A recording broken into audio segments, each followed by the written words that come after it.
was started by Imogene Woodyard, who's been a long, hardworking professional and supporter of the arts in Dearborn and throughout southeastern Michigan for her entire career and adult life.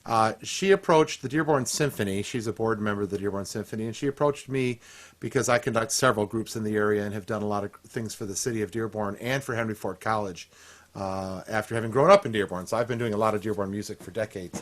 And she also approached the Players Guild of Dearborn, which is the wonderful community theater group here in Dearborn. So Dearborn Symphony is going to provide a couple of selections, holiday selections. The Players Guild of Dearborn is going to provide a dramatic piece that's going to be related to the holidays.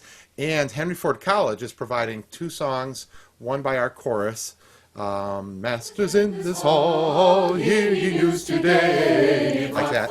And then our Blue Fusion Vocal Jazz Ensemble is going to take the Wassail song, Here we come a-wassailing among the leaves so green. Here we come a-wandering, somewhere to be seen. And so it's a jazzy version of that old Wassail song. And then the final number on the performance is going to be the Dearborn Symphony and Vanguard Voices, which is a group I conduct for the city of Dearborn.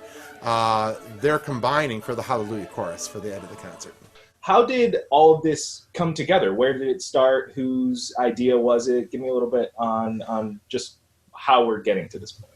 Well, that's Imogene Woodyard. Because she's been so actively involved in all of the arts in Dearborn and throughout southeastern Michigan, as I said, for decades, she knows all of us, and she knows all the groups, and she's used to promoting everything from symphony concerts to musical theater. She does all kinds of things in the arts, and she thought, well, this is a time of year and that we want something special, but it's a time when we're trying to deal with the pandemic. And so how do we possibly do something that would be meaningful, but to let people know that we are doing our best to keep the arts alive here in southeastern Michigan, especially in Dearborn. What has the reaction been like from the people who are a part of these choirs, the people who are going to be performing? Because I know artists, musicians haven't had that much time to actually get out and do what they love. So I'm sure there's some excitement there. In the time of pandemic, a choir cannot sing together, period.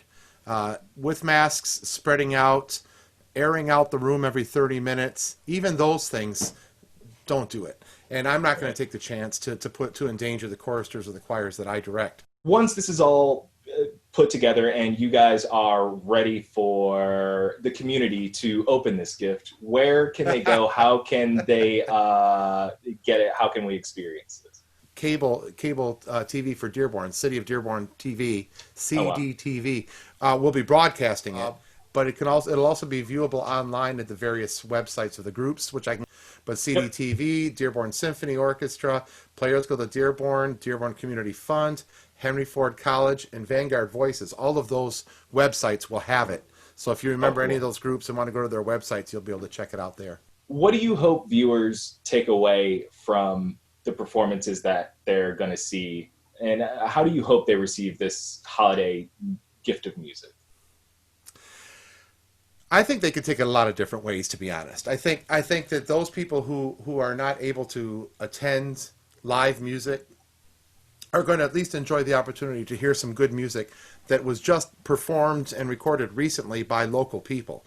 So I think it's going to be special that they're hearing some holiday music performed partially live, like the Dearborn Symphony performed it live when it was recorded. So I think it's their opportunity to hear some of the songs of the season that they otherwise might not get to hear by going to local concerts. That's the big negative, right, is that they can't go to live concerts, but they can see some of the familiar faces, some of these choristers, some of these orchestra members and such that are all, they're known around the Dearborn area, and they'll get to see these people singing and playing on this on these videos. But also I think it goes to a much grander level from the standpoint of us not being beaten down by this pandemic. I think at the time of the holidays, we especially want to be able to rejoice in what we do have.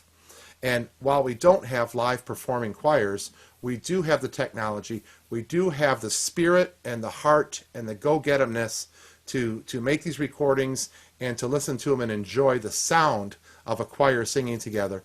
Even if we can't do it live, it's certainly better than saying, well, we're just not going to sing.